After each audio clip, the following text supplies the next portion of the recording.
सभी अधिकारियों को पुनः नमस्कार। आज की इस कक्षा में जो है फिर से आप सभी का स्वागत है। और जैसे कि हमने पहले जो हमारी कक्षा हुई थी उसमें थोड़ा सा डिस्कस किया था कि हमारा जो अगला चैप्टर है वो है अवकाश, जो हमारे सेवा का एक हिस्सा है।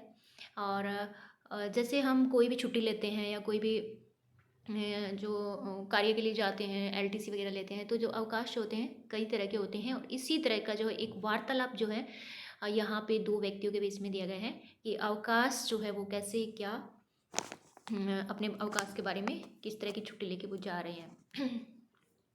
तो मैं बिना समय को गवाते हुए पाठ को शुरू करती हूँ।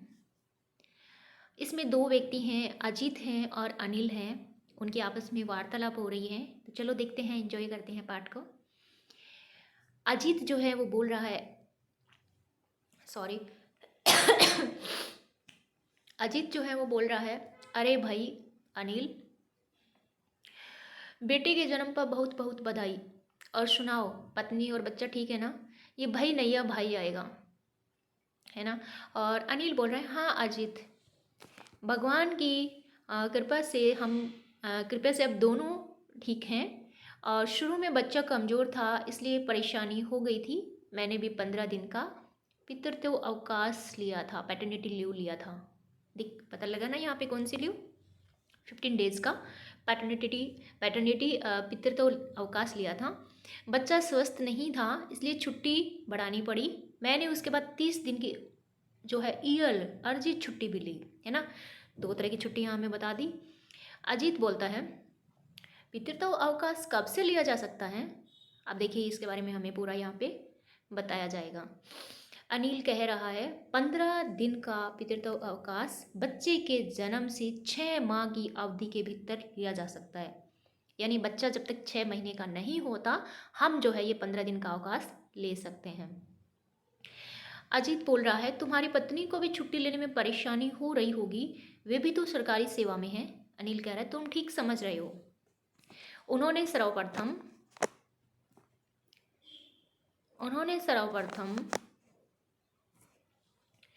4.5 माह की प्रसूति छुट्टी ली और उसके बाद अब अर्धवेतन अवकाश पर है। वो कह रहे हैं वो ऑलरेडी ही जो है 4.5 महीने की छुट्टी ले चुकी हैं और अब वो है HPL हाफ जो है पे लीव पे हैं, अर्धवेतन अवकाश पे हैं। तो उसके बाद जो है अजीत जी हाँ बोल रहा है, क्या अर्धवेतन अवकाश के लिए डॉक्टरी प्रमाण पत्र प्रस्तुत करना होता है? अनिल कह रहा है, प्रसूति छुट्टी के साथ जब अर्धवेतन अवकाश लिया जाता है तब चिकित्सा प्रमाण पत्र प्रस्तुत करना अनिवार्य नहीं होता है। देखो यहाँ पे हमें सीखने को भी मिल रहा है कि अगर कोई मैटरनिटी लीव पे जा रही है तो कोई महिला है और तो वो अर्धवेतन अवकाश उसके साथ ले सकती हैं, उसे कोई मेडिकल सर्टिफिकेट देने की ज़रूरत नहीं है। अजीत कहता है, सुना है आजकल जो है परिणत अवकाश के लिए सरकारी कर्मचारियों को केवल केंद्रीय सरकार स्वास्थ्य योजना के चिकित्सक का प्रमाण पत्र प्रस्तुत करना होता है। अनिल कहता है, वास्तव में राजपत्रित अधिकारियों के लिए केंद्रीय सरकार स्वास्थ्य योजना के चिकित्सा अधिकारी का ही प्रमाण पत्र मान्य होगा, किंतु नॉन गजटेड या जो अराजपत्रित कर्मचारी प्राइवेट डॉक्टर का प्रमाण पत्र प्रस्तुत कर सकते हैं। और सुनाओ, तुम्हारी एमफिल की पढ़ाई कैसी चल रही है? अजीत बोला, नौकरी के साथ साथ पढ़ाई करना कठिन लग रहा है। परेशानी सिर्फ यही है कि अध्ययन अवकाश नहीं मिल रहा है। अब ये क्या चाहता है, स्टडी लीव की बात आ गई।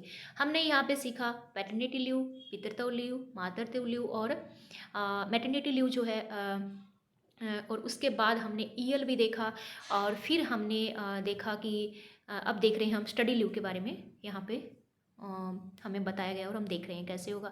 अनिल, तुम तो हिंदी में एमफिल कर रहे हो और हिंदी प्राध्यापक के पद पर कार्यरत हो, तुम्हारी पढ़ाई तो सीधे ही तुम्हारे काम से संबंधित है, फिर क्या कठिनाई आ गई, है ना? वो कह रहा है जो पढ़ाई हमारे काम से संबंधित है उसमें हम स्टडी लीव ले सकते हैं। अजीत, फिलहाल प्राध्यापकों की कमी है, सुना है जल्दी ही भर्ती हो रही है। मैं सोच रहा हूँ कि पहले मैं कुछ समय के लिए अर्जित अवकाश ले लूँ और उसके बाद जो पश्चात जो है परिणत अवकाश ले लूँगा। अध्ययन अवकाश न मिलने पर असाधारण यानी जो है असाधारण छुट्टी ली जा सकती है, जो हर तरह की छुट्टी समाप्त होने पर मिलती है ना? तो ये जो असाधारण छुट्टी होती है जिसे हम यूएल कहते हैं, एक्स्ट्राऑर्डिनरी लीव होती है। इसमें क्या है, किसी तरह की जो है अगर आपके पास छुट्टी नहीं है तो आप ये लीव ले सकते हैं, लेकिन इसमें विदाउट पे होते हैं। और सुनो अजीत, आजकल नियमानुसार यदि आप 5 वर्ष की नियमित तथा सरकारी सेवा पूरी कर चुके हैं तो आपको अधिकतम 24 महीने की अध्ययन छुट्टी मिल सकती हैं। इसके साथ तुम अपनी अन्य छुट्टियां भी जोड़ सकते हो, पर ये सब छुट्टियां मिलाकर 28 महीनों से अधिक नहीं होनी चाहिए। पीएचडी यानी डॉक्टर ऑफ फिलोसफी करने के लिए अध्ययन छुट्टी अधिकतम 36 माह हो सकती है ना। और इसमें असाधारण छुट्टी शामिल नहीं है, लेकिन आपकी सेवा जो है 5 साल की होनी चाहिए। इसमें क्या बताया है, अगर आप नए सेलेक्ट हुए हैं और आपकी जो है सर्विस जो है 5 ईयर की हो चुकी है तो आप स्टडी लीव के लिए 24 महीने यानी 2 वर्ष तक जो है अध्ययन छुट्टी आप ले सकते हैं अधिकतम। और इसके साथ अन्य छुट्टियां भी जोड़ सकते हैं जो आपकी बची हुई हैं।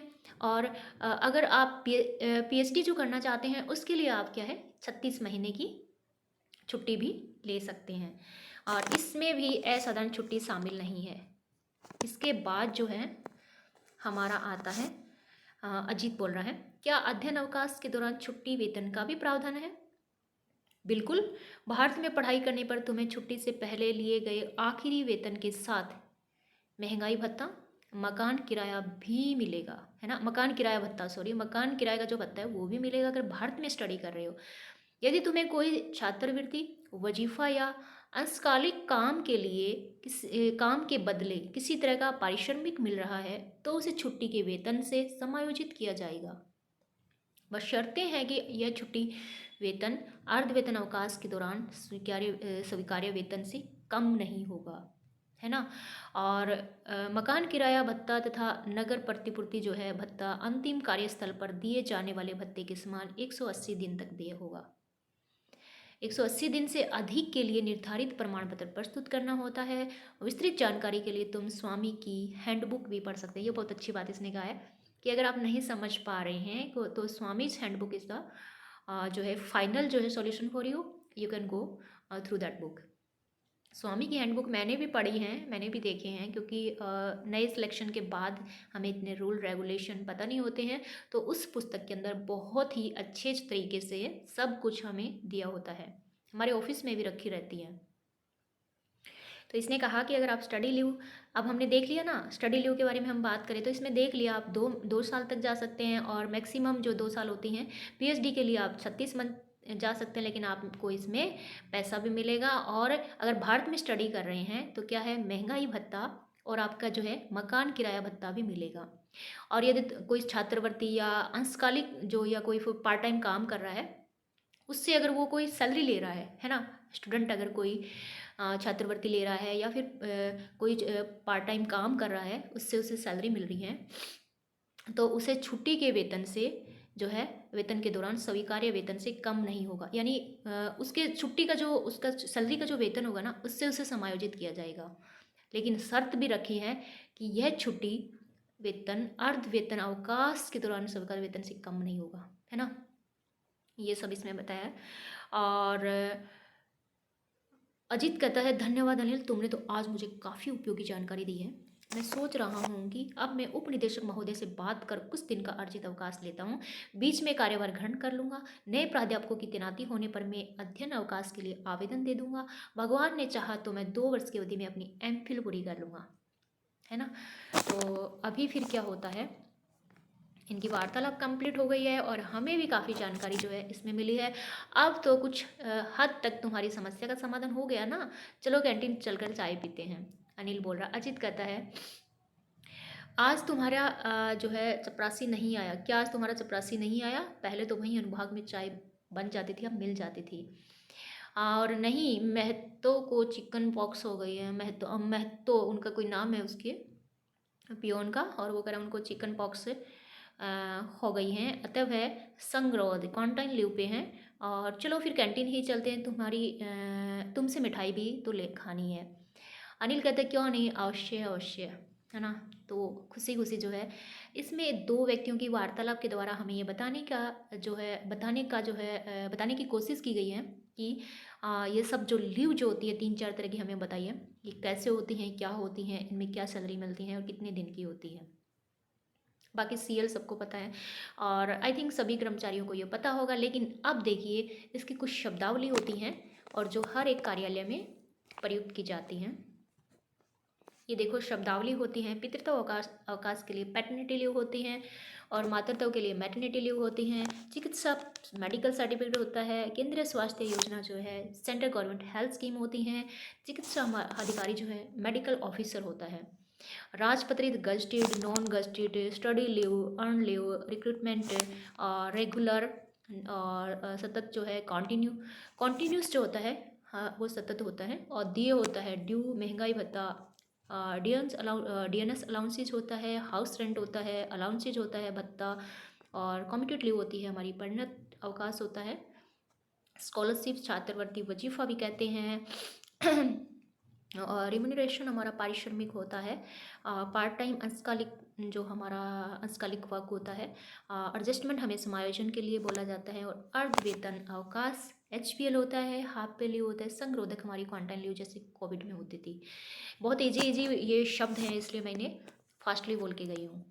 इसके बाद हम चल रहे हैं हमारे अगले जो है पार्ट की तरफ और वो हैं अनुशासनिक मामले। अब अनुशासनिक मामले जो हैं हर एक कार्यालय में, हर एक प्रशासनिक व्यवस्था के अंदर जो है हम देखते हैं और हमें देखने को मिलते हैं और ये बहुत ही आवश्यक होते हैं। क्योंकि अगर हम रूल और रेगुलेशन को जो है फॉलो नहीं करते हैं तो हमारे लिए काफ़ी जो है हर्डल, बाधाएं जो है पैदा हो सकती हैं। तो चलो देखते हैं कर्मचारियों के लिए या गवर्नमेंट जो है अनुशासनिक मामले के बारे में क्या हमें बताना चाह रही है। सरकारी सेवाएं नियमों और विनियमों के अंतर्गत होती हैं और सरकारी कर्मचारियों के लिए सेवा शर्तों और सेवा संबंधी नियमों का पालन करना बहुत आवश्यक है। आप समझते हो आपका ऑफिस का टाइम होता है 9 है या 10 है तो 10 to 5 या 9 to जो भी आपका टाइम होता है और उस टाइम के बीच के आपका लंच टाइम भी होता है। उसके अकॉर्डिंग अगर बीच में आपको कहीं जाना होता है तो आप नियम और रूल और रेगुलेशन के तहत अपने उच्च अधिकारी से जो है परमिशन लेके ही आप कहीं जा सकते हैं। तो हमें अनुशासन का बहुत ध्यान जो इसमें रखना पड़ता है। प्रत्येक कार्यालय का कार्य जो है समय स्पष्ट रूप से निर्धारित होता है। प्रत्येक कर्मचारी अथवा अधिकारी द्वारा उसका कड़ाई से पालन करना अपेक्षित होता है। यानी आशा की जाती है कि प्रत्येक कर्मचारी अधिकारी उसका जो है स्ट्रांगली उसका फॉलो करे नियमों का। सरकारी कर्मचारी को ठीक समय पर कार्यालय पहुंच जाना चाहिए। निर्धारित समय के 10 मिनट के बाद अनुभाग अधिकारी अनुभाग की उपस्थिति पंजिका शाखा अधिकारी के पास भेज देते हैं।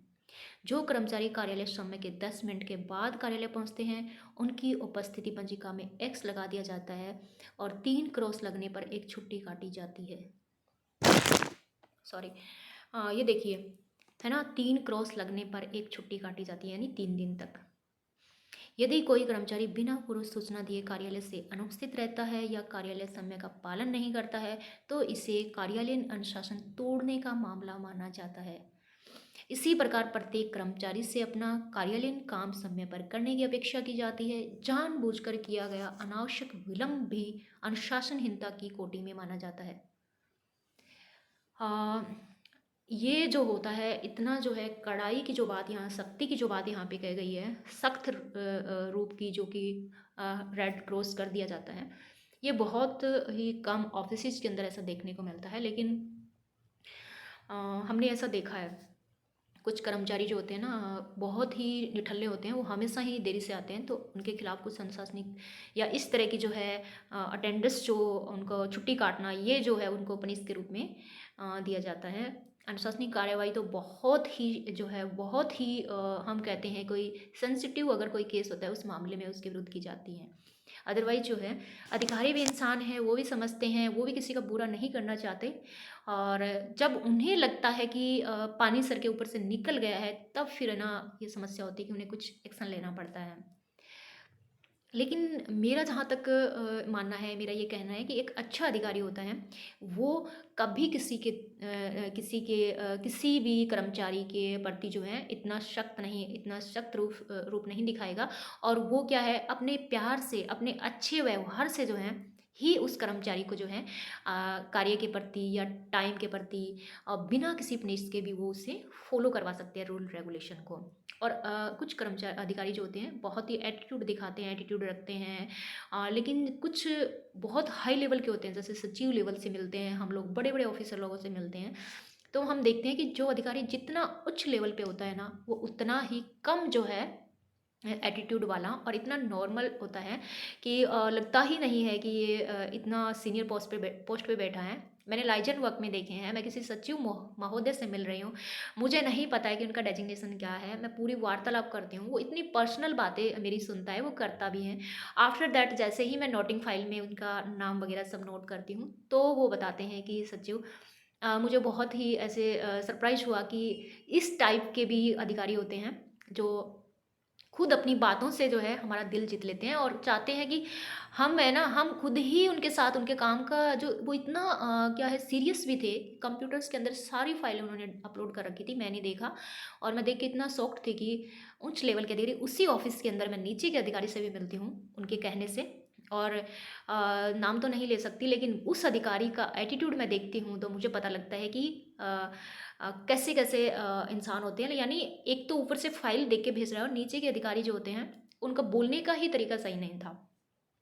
खैर हर एक ऑफिस में हर एक तरह के इंसान होते हैं, लेकिन कहना यही है कि सबसे मिलकर हंसकर और प्यार से हम किसी जो अधिकारी को, किसी कर्मचारी को मना सकते हैं बजाय पनिश के। इस प्रकार अपने जो है आसन अधिकारी का आदेश यहाँ से बोल रही हूँ, न मानना, आचरण नियमावली का उल्लंघन करना, सौंपे गए कार्यालयीन कामकाज के समय पर न निपटाना, अपने सहकर्मियों के साथ अभद्र व्यवहार करना और अपने अधिकारियों के साथ अनधिनता का आचरण करना, ये सभी अनुशासनहीनता के अंतर्गत आते हैं। इनके लिए कर्मचारी के विरुद्ध अनुशासनिक कार्रवाई की जा सकती है। इसकी एक विहित प्रक्रिया होती है, इसकी एक प्रोसेस भी होती है। कर्मचारी को अनुशासनहीनता के बारे में पहले उसके आसन अधिकारी द्वारा मौखिक रूप से समझाने की चेष्टा की जाती है। उसके आचरण में सुधार न होने पर उसके विरुद्ध अनुशासनिक कार्रवाई जो है प्रारंभ की जाती है। सबसे पहले अनुशासनहीनता के बारे में संबंधित जो है कर्मचारी से स्पष्टीकरण मांगने के लिए कार्यालय ज्ञापन जारी किया जाता है। देखो कार्यालय ज्ञापन कर्मचारी को दिया जाता है, किस लिए? उससे स्पष्टीकरण के लिए, है ना, जिसमें उससे एक निश्चित अवधि के अंदर अपना स्पष्टीकरण देने के लिए कहा जाता है। स्पष्टीकरण प्राप्त होने के बाद अनुशासनहीनता के बारे में तो ये पार्ट बहुत ही बड़ा दिया गया है। स्पष्टीकरण देने के लिए कहा जाता है, स्पष्टीकरण प्राप्त होने के बाद कार्यालय उसके संतोषजनक होने या असंतोषजनक होने के बारे में निर्णय करता है। यदि कर्मचारी के विरुद्ध जो है शिकायत होती है और पहली बार प्राप्त हुई है, तो उसे ये कहते हुए चेतावनी दी जाती है कि उसका स्पष्टीकरण संतोषजनक नहीं पाया गया और भविष्य में ऐसी अनुशासनहीनता का आचरण न करे, नहीं तो उसके विरुद्ध कड़ी कार्रवाई होगी या की जाएगी। यदि कोई कर्मचारी कार्यालयीन अनुशासन का उल्लंघन करता है तो उसे वर्तमान अनुभाग से दूसरे अनुभाग में या वर्तमान स्थान से दूसरे स्थान पर स्थानांतरित भी किया जा सकता है। स्थानांतरण को दंड नहीं माना जाता है ना।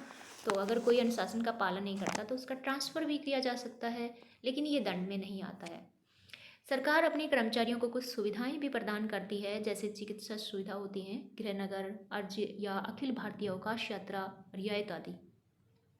यानी एलटीसी ले सकते हैं, वो गृहनगर की ले सकते हैं, ऑल इंडिया की ले सकते हैं। इन सुविधाओं का दुरुपयोग करने पर कर्मचारी के विरुद्ध केंद्रीय सिविल सेवा नियमावली 1964 के अंतर्गत कार्रवाई की जाती है। ऐसी ही यात्रा भत्ते के मामले में जिस श्रेणी में यात्रा की गई उससे उच्च श्रेणी का किराया वसूलना, सरकारी धनराशि को व्यक्तिगत उपयोग में लाना, गबन कदाचार के मामले में अनुशासनहीनता के अंतर्गत आते हैं। ऐसी स्थिति में जांच की जाती है। मामले की गंभीरता को देखते हुए आवश्यक होने पर कर्मचारी को निलंबित भी किया जा सकता है। किन्हीं मामलों में स्थिति की दो तरफा जांच करने के लिए या विभागीय जांच के लिए जांच समिति का भी गठन किया जाता है। संबंधित कर्मचारी को आरोप पत्र दिया जाता है। आरोपों की जांच के लिए जांच समिति आरोपी कर्मचारी या उसके प्रतिनिधि को सुनवाई के लिए बुलाती है। यह प्रक्रिया न्यायालय की तरह होती है। जांच समिति मामले की तथ्यपरक जांच करके आरोप की प्रकृति को देखते हुए अपनी जांच रिपोर्ट तथा आरोप की प्रकृति के परिप्रेक्ष्य में दिए जाने वाले दंड के प्रकार का, हाँ इसमें देखो कोई अगर एलटीसी लेता है या कोई जो किराया होता है उससे डबल दिखाता है या कुछ ऐसा करता है, तो उसके विरुद्ध ये बता रहे हैं कि अनुशासनिक कार्रवाई होगी। फिर उसके विरुद्ध जो है एक जांच कमेटी बैठाई जाएगी, इसमें कुछ अधिकारी होंगे, वो क्या डिसीजन लेते हैं उसके हिसाब से जो है ना उसे पनिश दिया जाएगा। लेकिन ऐसी स्थिति में उसे सर्विस से निकाला भी जा सकता है। केंद्रीय सिविल सेवा जो है नियमावली 1965 के अंतर्गत नियम 16 व नियम 14 में देखो 2 प्रकार के दंड, लघु दंड और कठोर दंड परिभाषित किए गए हैं। लघु दंड के अंतर्गत भर्त्सना है ना, अगर हम किसी का बुराई सोचते हैं, बुरा बोलते हैं, भर्त्सना करना, और कुछ समय के लिए वेतन वृद्धि रोकना, वेतन वृद्धि कम करना आदि। और कठोर दंड के अंतर्गत पदोन्नति और पदोन्नति पर रोक, सेवा से हटाना, सेवा से बर्खास्तगी आदि दंड आते हैं। विभाग की इस जो है कार्रवाई के विरुद्ध कर्मचारी को केंद्रीय प्रशासनिक अधिकरण या उच्च न्यायालय में जाने का अधिकार होता है। हाँ, अगर कर्मचारी से सेटिस्फाई नहीं है तो वो उच्च न्यायालय में, हाई कोर्ट में भी जा सकता है। और केंद्रीय प्रशासनिक जो है हमारा अधिकरण है, वहाँ भी वो अपनी बात कह सकता है। सरकारी कर्मचारियों से अपेक्षा की जाती है कि वे कार्यालयीन समयबद्धता और अनुशासन का पालन करें, अपना काम पूर्ण निष्ठा और ईमानदारी से करें।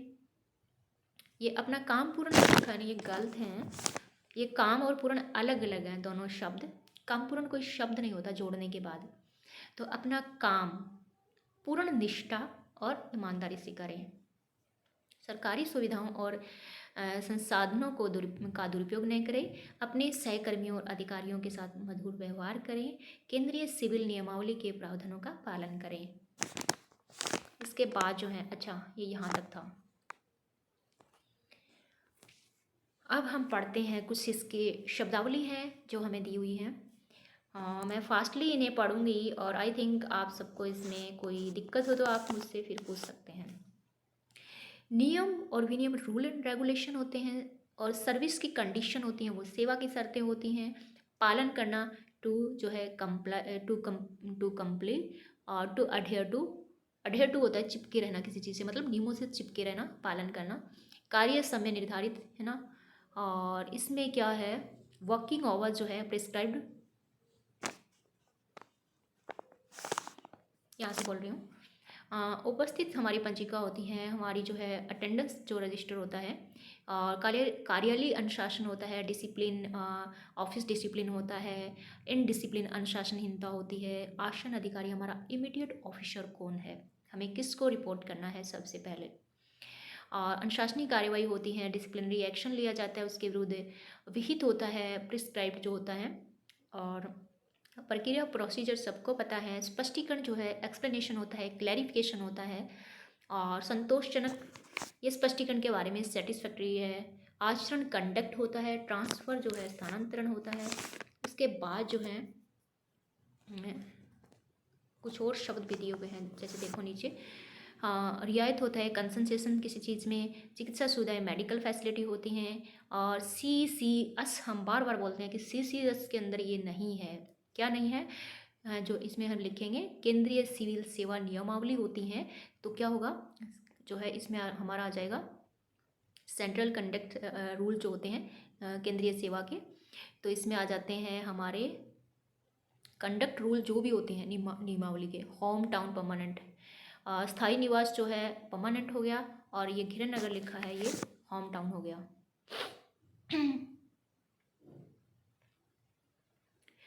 इसमें देखिए जो CCS की फुल फॉर्म है इसमें तो नहीं दी हुई, लेकिन मैं बता रही हूँ, ये आएगा सेंट्रल और civil services. Central civil services के जो है आचरण जो लिखा है ये कंडक्ट हो गया है।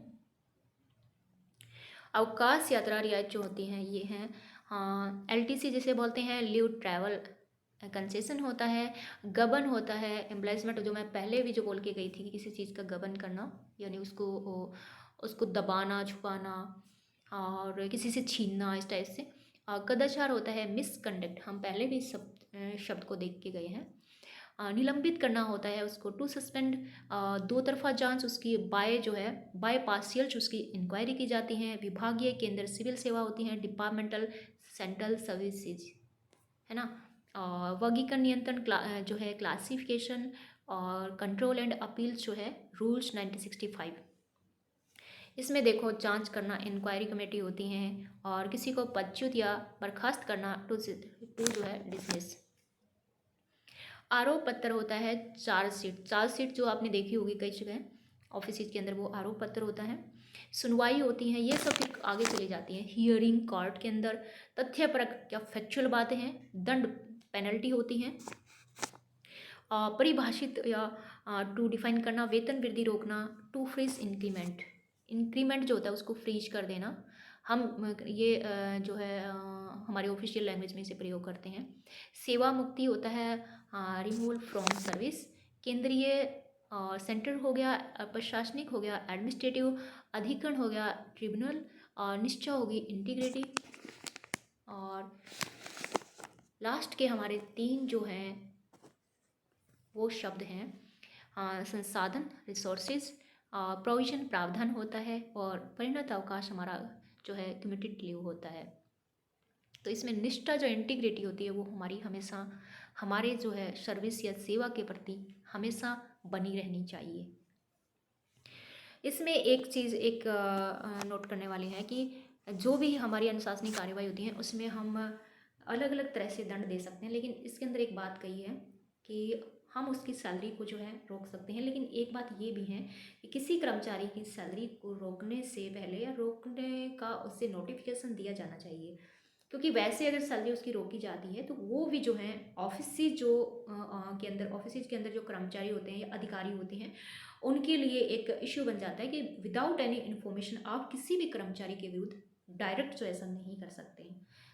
तो ये हमें रूल्स जो है यहाँ पे कुछ बताए गए हैं कोड एंड कंडक्ट के अंदर जो हमें आते हैं अनुशासनिक मामले। इसके बाद हमारा एक पार्ट और रहता है, नहीं और भी हैं संघ की राजभाषा, आई थिंक 6 हैं। खंड 1 में हमारे 6 पार्ट हैं जिसमें से हमने 4 कंप्लीट कर लिए हैं, और सेवा संबंधी मामले जो हैं इसे हम हमारी अगली कक्षा में जो है करेंगे। आशा करती हूँ कि आपके जो है कुछ समझ आया होगा, और आई थिंक सब ऑफिसर हैं कर्मचारी हैं तो ये चीज़ें तो सब जानते ही हैं, और फिर भी जो है मैंने एक एक लाइन को समझाने की कोशिश की है। और आपका फिर भी कोई सवाल होता है तो आप कमेंट बॉक्स में लिख सकते हैं, आप मुझसे पूछ सकते हैं।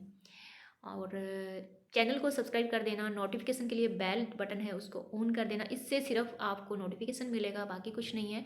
और लाइक करना, और ये आपका आप पे डिपेंड करता है कि आपको कितना अच्छा लगा है।